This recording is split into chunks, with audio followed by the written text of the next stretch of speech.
여러분 잘 오셨습니다. 오늘 좋은 날이 좀 있습니다. 아멘. 날마다 특별한 새벽, 오늘은 13번째 말씀입니다. 오늘 말씀의 제목은 숫자에 내 영혼이 격동되지 않게 하소서. 이런 제목으로 말씀 전하도록 하겠습니다. 숫자의 시험 이기게 해주십시오. 이런 사모한 마음 가지고 오늘 말씀 듣는 우리 모두가 될 수 있기를 원합니다. 오늘 본문은 사무엘 하의 마지막 장인데, 사무엘하 저자는 다윗이 행한 인구조사를 그의 인생의 마지막 사건으로 기록하고 있습니다. 그런데 학자들은 인구조사가 다윗 생의 말년에 있었던 일이라고는 생각하지 않습니다.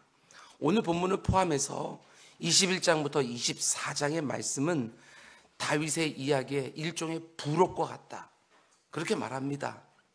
다윗 생에 있었던, 다윗 통치 기간 말년에 있었던 일들을 기록한 것이 아니라 단편적인 사건, 그 인생 가운데 있었던 그런 단편적인 사건을 연대에 관계없이 기록해 놓았다, 부록처럼. 학자들은 그렇게 봅니다. 오늘 본문에 나오는 인구조사도 사무엘 하의 마지막 장에 나오기는 하지만 다윗의 통치 기간 중에 있었던 마지막 사건은 아닙니다.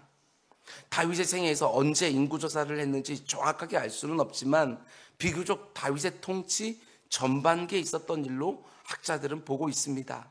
그런데 성경의 저자는 다윗의 인구조사를 그의 생애를 기록하는 맨 마지막에서 언급하는 것이지요. 당연히 의도가 있지 않겠습니까? 그럼 그 의도는 무엇일까? 이 사건을 맨 마지막에 위치하도록 한 저자의 의도, 저는 이렇게 생각을 합니다. 너무나 탁월했던 다윗의 인생도 끝까지 죄로부터 자유롭지는 않았다, 그걸 저자가 보여주려고 했던 것이 아닐까. 죽는 그 순간까지 죄로부터 자유롭지 못했다는 것을 의도적으로 보여주기 위하여 다윗의 인생 맨 마지막에다가 인구조사라고 하는 그의 죄를 배치해 놓은 것이 아닐까. 다윗의 인생을 두 단어로 요약한다면 죄와 은혜라는 단어입니다. 죄가 다윗을 끊임없이 쫓아다닙니다. 다윗의 삶에 죄가 없었던 적은 없습니다. 죄의 유혹이 끝까지 다윗을 쫓아다닌 거예요. 그러나 다윗의 죄가 드러날 때마다 동시에 하나님의 은혜도 있었지요. 죄와 은혜입니다. 다윗이 살면서 저지른 크고 작은 죄가 있었음에도 불구하고 다윗이 이스라엘 왕으로 끝까지 있을 수 있었던 이유는 다른 게 아닙니다. 그가 착해서도 아니고 선해서도 아니고 의로운 사람이어서도 아닙니다. 오직 하나님의 은혜의 결과였다. 그걸 성경 저자가 보여주길 원하는 거예요. 죄와 은혜, 이 두 개의 단어가 다윗의 생애를 설명하고 있지만 사실 여러분과 저 모든 그리스도인의 삶을 설명하는 단어다, 이렇게 말하고 싶습니다. 여러분과 저의 삶을 보더라도 죄의 유혹이 없는 날이 없습니다. 잠깐만 방심하면 또 한심한 짓을 여러분과 제가 하고 있는 것을 보게 되었습니다. 그렇게 수없이 되돌아보면서 후회하고 또 회개하고 다짐했지만 한순간에 그걸 또 반복하고 있는 내 모습을 보게 되지요. 우리 삶은 마치 무균실에 있는 것처럼 그 어떤 죄의 유혹도 없는 날이 없다는 것이지요. 죽기 전에는 그런 순간이 없어요. 그런데 하나님의 은혜가 있습니다. 그 죄 가운데 하나님의 은혜가 함께 임하기에 우리가 아직도 지금 이 자리에 있을 수 있는 것이지요. 죄와 은혜, 그게 바로 그리스도인의 삶, 여러분과 저의 일평생을 요약하는 두 개의 단어다, 이렇게 말할 수 있는 거예요. 본문 1절을 보면 이렇게 기록되어 있습니다. 여호와께서 다시 이스라엘을 향하여 진노하사 그들을 치시려고 다윗을 격동시키사 가서 이스라엘과 유다의 인구를 조사하라 하신지라. 그냥 딱 보면요, 이게 굉장히 우리에게 불편하지 않습니까? 하나님이 다윗에게 죄를 짓도록 부추기셨다, 이렇게 느껴지는 거예요. 하나님이 죄를 짓도록 부추겨 놓고 그 죄를 지으니까 하나님이 진노하시는, 아주 괴팍한 성품을 진 하나님으로 충분히 오해할 수 있는 구절입니다. 하나님이 다윗으로 하여금 죄를 짓게 부추기시고 그 죄로 인하여 진노하시는, 성경을 보면 이와 유사한 구절들이 몇 개 있어요. 거기서 우리는 많은 의문을 갖게 되어서요. 그런데 동일한 사건을 기록하고 있는 역대상 21장 말씀 보면 이 사건을 또 이렇게 기록하고 있는 것을 보게 되었습니다. 잘 보십시오. 사탄이 일어나 이스라엘을 대적하고 다윗을 충동하여 이스라엘을 계수하게 하니라. 이런 같은 사건을 놓고요, 완전히 다르게 기록하고 있어요. 사무엘 하에서는 하나님이 다윗이 죄를 짓도록 부추겼다, 이렇게 기록하고 있는데, 역대상에서는 같은 사건을 놓고 사탄이 다윗을 부추겼다, 이렇게 기록하고 있는 거예요. 말이 서로 안 맞아요. 안 맞아도 조금 안 맞는 것이 아니라 완전히 다릅니다. 왜 똑같은 사건을 놓고 이쪽에서는 하나님이 부추겼다고 말을 하고 저쪽에서는 사탄이 부추겼다고 말하고 있느냐? 학자들은 이 두 개의 기록을 놓고 서로 충돌한다, 이렇게 보지 않고요, 바라보는 시각이 다르다, 관점이 다르다, 강조가 다르다, 이렇게 말하고 있는 것을 보게 되었습니다. 욥기서를 보면 이 부분이 충분히 이해가 되는데, 욥이 극심한 고난을 당하지 않습니까? 그 고난을 직접적으로 주관하고 그 시험을 직접적으로 진행하는 주체는 분명히 사탄이었어요. 그러나 사탄이 욥을 시험하도록 허락하신 분은 우리가 잘 아는 것처럼 하나님이셨지요. 그런 면에서 볼 때 시험의 직접적인 주체는 사탄이었지만 그 시험이 하나님의 허락하에서 진행되었다는 점에서 하나님에 의하여 시험을 받았다는 말도 어떤 면에서는 얼마든지 가능하죠. 다윗의 경우도 마찬가지입니다. 그래서 사무엘 하에서는 다윗이 하나님에 의하여 시험을 받았다고 기록하고 있지만 역대상에서는 사탄이 다윗을 시험했다, 이렇게 기록하고 있는 거예요.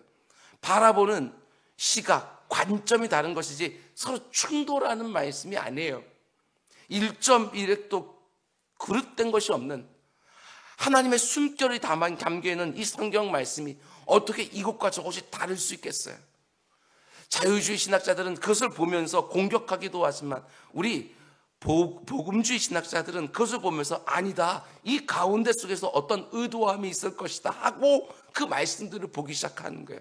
그럼 그 말씀들이 어느 면에서 쫙 통하는 것을 보게 되어지는 거예요. 전제가 중요합니다. 이것은 하나님의 틀림없는 말씀이다.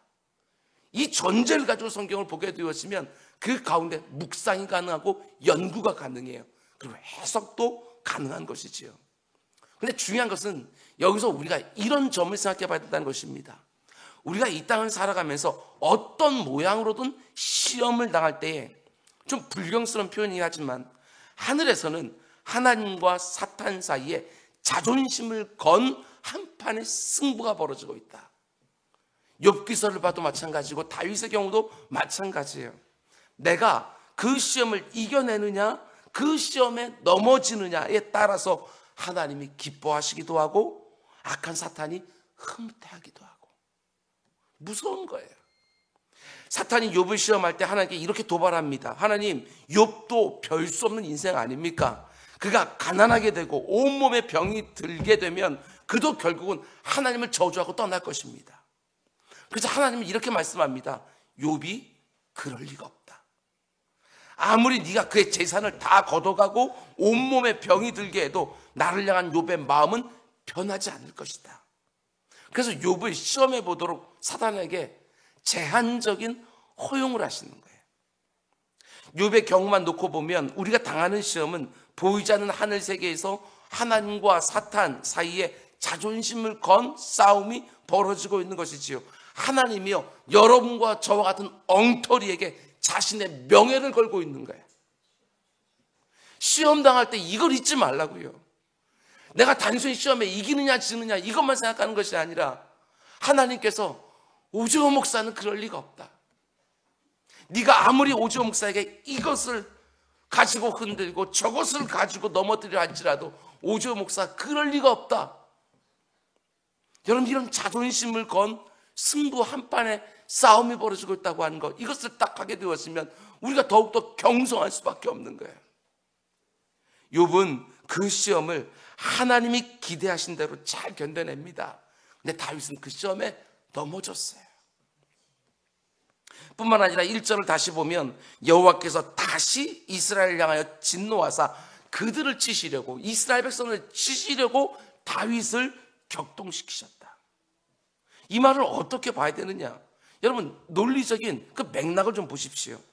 다윗이 범죄하기 전에 하나님이 이스라엘 백성들에게 진노하셨다.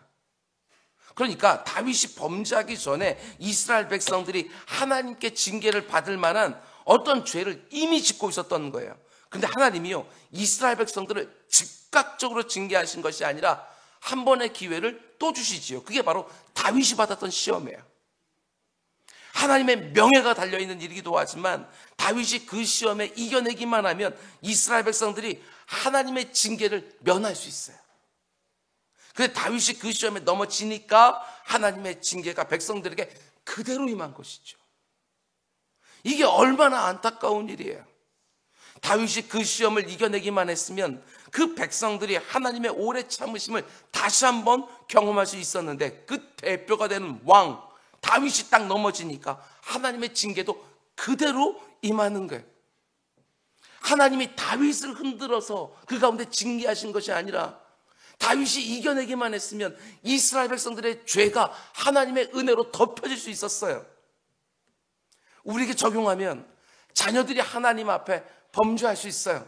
아직 어린 자녀들, 아직까지 하나님을 제대로 경험하지 못하고 인격적으로 만나지 못한 우리 자녀들이 하나님 앞에서 이런저런 죄와 허물이 있을 수 있어요. 근데 부모가 영적으로 딱 깨어 있으면 하나님이 그 자녀들에게 기회를 한번 더 주시는 것이죠.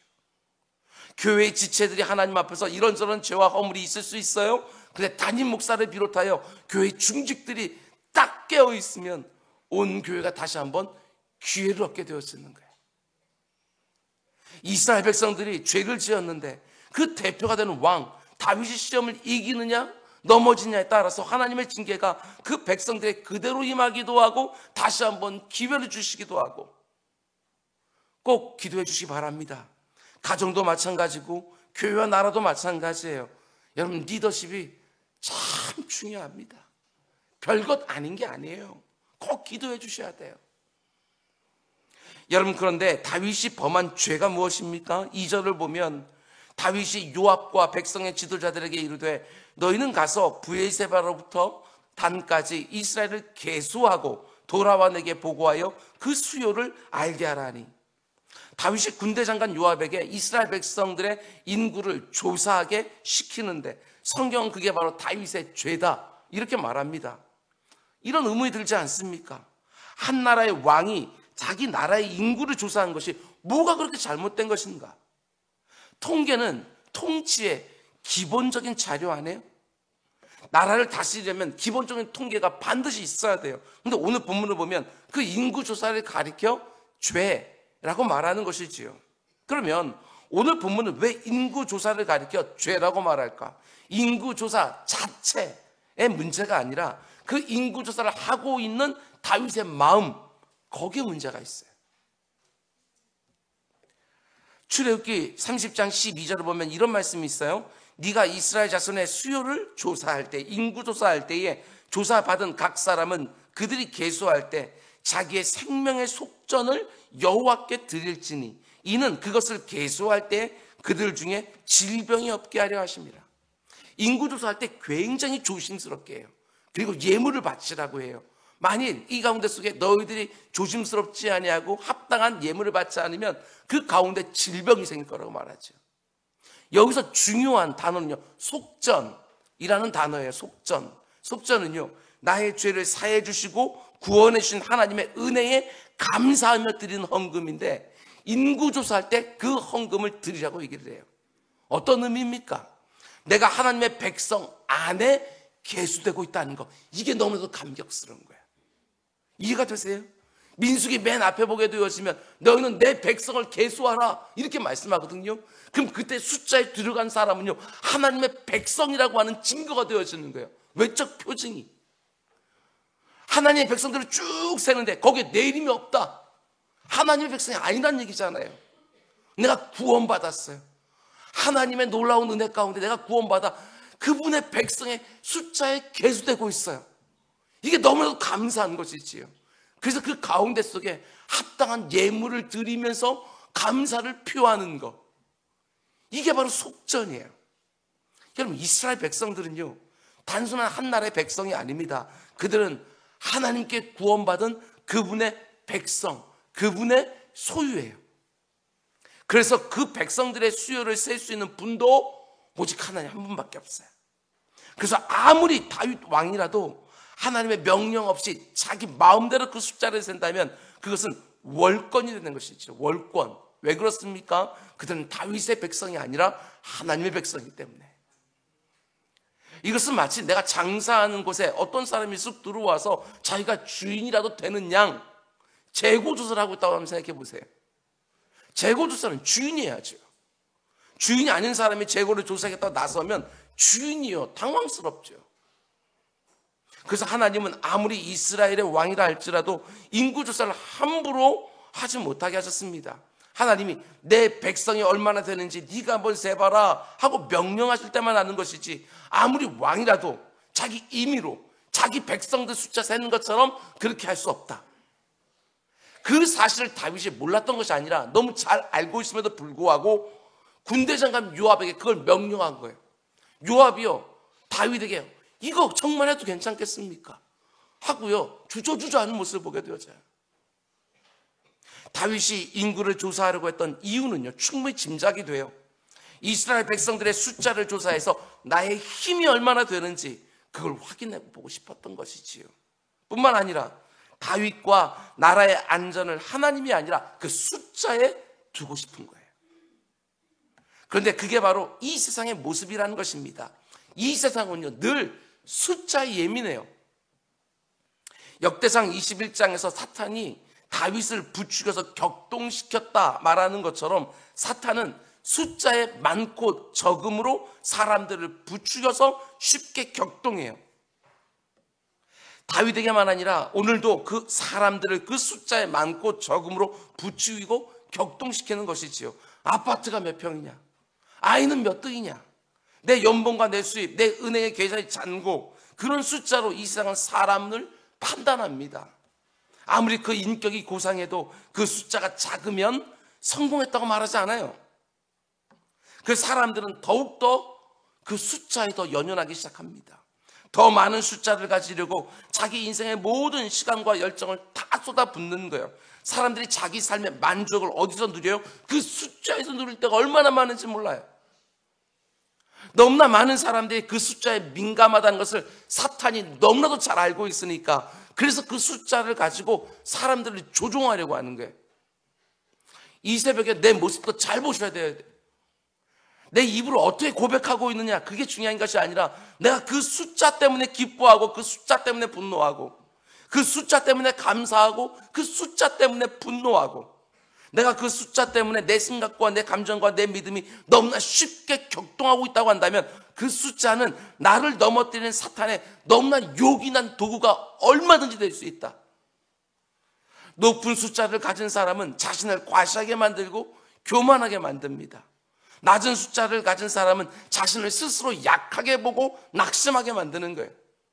하나님을 믿는 것이 아니라 사실은 내 눈에 계수되고 있는 그 숫자를 더 의지하는, 이게 숫자의 시험이에요. 하나님이 오늘 이 새벽에 다윗의 인구조사라는 죄를 여러분과 저에게 보여주시면서 내 인생 여기저기에 붙어있는 그 숫자에 너무 쉽게 격동하지 말라고, 그 숫자가 네 인생을 책임져 주는 거 아니라고 경고해 주시는 거예요. 숫자에 많고 적음으로 하나님의 복을 가늠하지 마라. 숫자가 높으면 하나님의 은혜를 많이 받은 것이고, 숫자가 낮으면 마치 하나님의 은혜를 못 받은 것처럼, 그러면 시험에 다 넘어간다. 여러분, 우리는요, 내가 선택할 수 있는 숫자가 많아지는 것을 잘 사는 것처럼 생각을 해요. 선택할 수 있는 숫자가 많아지는 거, 내가 가진 숫자가 적으면 선택이 제한되어 있잖아요. 그 범위에서만 뭔가를 선택해야 되니까. 그래서 숫자가 많아지는 것, 선택의 숫자가 많아지는 것을 보고 잘 산다, 성공했다, 능력 있다, 이렇게 생각하는 거예요. 절대로 그렇지 않습니다. 내가 가진 이런저런 숫자가 높아져서 선택할 수 있는 숫자가 점점 많아지는 것이 잘 사는 게 절대로 아니에요. 여러분과 저는, 우리 성도들은 내가 가진 숫자로 내가 원하는 것을 마음껏 선택하면서 사는 사람들이 아니에요. 내가 가진 숫자가 많든 적든 하나님이 내게 원하시는 게 뭐냐, 그거 분별하는 사람들이에요. 내가 가진 숫자가 너무나도 적은데 하나님이 내게 원하시는 것은 그 숫자로 어림없는 것입니까? 그러면 기대하셔야지요. 하나님이 숫자를 채워주시겠구나. 이게 우리들이 살아가는 방식이에요. 숫자가 많아진 것을 가지고 내 인생을 스스로 평가하지 마라. 하나님이 원하시는 게 뭐냐, 그거 분별하려고만 하는 것이지, 내 숫자를 가지고 하나님이 아무리 원하셔도 이 숫자만큼 못합니다 하고 포기해버리는 거, 그게 믿음으로 사는 게 아니라고요. 믿음으로 사는 것은 하나님이 말씀하신 거 분별하고 그 분별에 순종만 하는 거예요. 그 숫자는 하나님이 책임지신다.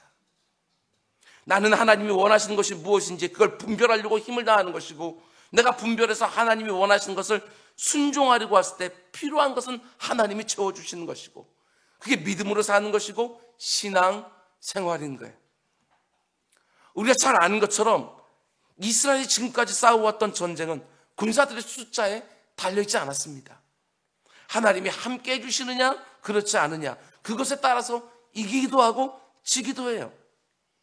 하나님이 함께 하시면 대적들의 숫자나 무기의 종류 상관없이 승리했습니다. 이스라엘의 군사의 숫자가 아무리 많아도요, 하나님이 함께 하지 않으시면 패배했어요. 이스라엘의 중요한 것은 승리하게 하신 하나님을 의지하는 것이지 절대로 숫자의 많고 적음에 달리는 게 아니에요. 성도의 삶도 그러고, 그리고 교회도 마찬가지예요. 숫자에 달린 게 아니에요. 우리 주님도 마태복음 18장에서 이렇게 말씀하셨어요. 잘 보십시오. 두세 사람이 내 이름으로 모인 곳에는 나도 그들 중에 있느니라. 그 자리에 우리 주님이 함께 계시느냐 안 계시느냐, 그게 중요한 것이지, 두세 사람이 모였냐 2, 3만 명이 모였느냐, 그것 가지고 하나님이 역사하고 안 하시고 하는 것이 절대로 아니다, 이 말씀이지요. 다윗도 마찬가지입니다. 그가 오직 하나님만 온전히 의지하고 있을 때는 시편 3편에서 이렇게까지 고백합니다. 1000만인이 나를 에워싸 진친다 할지라도 나는 두려워하지 아니하리라. 여호와여 일어서서 나의 하나님이여 나를 구원하소서. 주께서 나의 모든 원수의 뺨을 치시며 악인의 일을 꺾으셨나이다. 구원은 여호와께 있사오니 주의 복을 주의 백성에게 내리소서. 1000만인 앞에 나 혼자 딱 서 있지만 나는 두려워하지 않는다. 전쟁의 승리는 숫자에 달려있지 않다고 고백하는 것입니다. 하나님이 나와 함께 하시느냐, 함께 하지 아니하시느냐, 하나님이 기뻐하시는 일이냐, 하나님이 기뻐하지 아니하시는 일이냐, 이게 중요한 것이 제 숫자가 아니라고 다윗이 분명히 고백했던 적도 있어요. 근데 이제는 인구조사하고 있어요. 우리가 잘 아는 어리석은 부자의 비유를 잘 보십시오. 얼마나 우리에게 주는 교훈이 많은지 몰라요.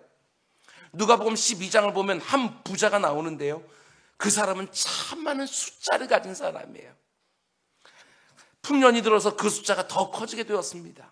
자기가 가진 창고로는 그 숫자를 감당할 수가 없어서 창고를 더 많이 짓습니다. 그리고 나서 자기 영혼을 향하여 이렇게 말하지요. 내 영혼아, 여러 해 쓸 물건을 많이 쌓아두었으니 평안히 쉬고 먹고 마시고 즐거워하자. 자기가 가진 그 많은 숫자를 보면서 너무도 흡족해요. 아무런 걱정이 없어요. 자기에게 있는 많은 숫자를 믿고 있는 것이지요. 그 많은 숫자가 자기 인생을 오랫동안 안전하고 평안하게 해줄 것처럼 지금 믿고 있는 거예요. 근데 하나님 뭐라고 말씀하셔요? 어리석은 자야. 자기에게 있는 숫자를 믿는 것을 가리켜 어리석다고 분명히 말씀하셔요. 왜 그렇게 말씀하십니까? 오늘 밤에 네 영혼을 도로 찾으리니 그럼 네 준비한 것이 누구의 것이 되겠느냐. 하나님이 그 부자의 코끝에서 호흡을 딱 걷어가시면 그 숫자는 아무런 의미가 없어요. 아무리 많은 숫자를 창고에 가득가득 쌓아두었다 할지라도 그의 생명은 한계예요. 그걸 봐야 되는 거예요. 아무리 많은 숫자를 다 가지고 있다 할지라도 그의 생명은 한계. 오늘 밤에도 걷어가질 수 있는 그의 생명은 한계. 우리는 왜 이렇게 이걸 자주 잊어버리는지. 그 숫자를 가지고 내 영혼아 평안히 쉬고 먹고 마시고 즐거워하죠. 어리석다고 말씀하시는 거예요. 그런데도 사탄은 우리의 눈을 가리고 그 숫자로 우리를 늘 부추기고 격동시킨다. 그게 바로 우리가 이 땅을 살아가면서 경험하는 가장 어려운 시험이에요. 숫자의 시험. 지금 내 마음이 격동케 되어지고 하나님 온전히 의지하지 못하는 가장 큰 이유가 뭐냐? 다 숫자와 관계되어 있어요. 여러분과 제가 그 숫자 안에 담겨있는 유혹의 실체를 제대로 알고 그 시험에 스스로 빠지는 어리석은 사람이 되지 않기를 원합니다. 숫자에 내 인생의 행복과 만족과 안전이 달려있는 것이 아니라 그건 세상 사람들이 사는 방식이고 오직 하나님께만 달려있는 줄 믿고 하나님의 뜻이 어디에 있는지 최우선적으로 분별하고 내가 하나님의 뜻에 온전히 순종할 때 그 숫자는 하나님이 채워주신다고 분명히 믿고 숫자를 가지고 나를 격동시키려는 악한 사단 마귀의 모든 시험과 유혹을 이겨낼 수 있기를 주님의 이름으로 축원드립니다. 그럼 이제 마지막으로 안타깝게도 다윗은 그 숫자의 시험에 넘어집니다. 하나님이 아니라 숫자를 의지하려고 했던 다윗의 잘못을 하나님이 이제 징계하셔요.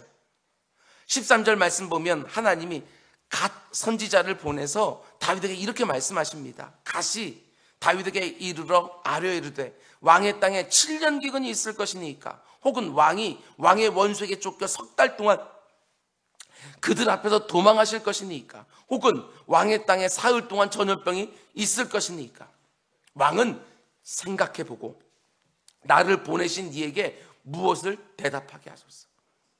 하나님은 갓 선지자를 보내서 다윗에게 세 가지 중에 하나를 선택하라고 말씀하십니다. 첫 번째, 이스라엘 땅에 7년 동안 흉년이 드는 것이고, 두 번째, 다윗의 목숨을 노린 원수들에게 석 달 동안 도망쳐 다니는 것이고, 세 번째, 이스라엘 전역에 3일 동안 전염병이 퍼지는 거예요. 여러분이 다윗이라면 뭘 선택하시겠어요?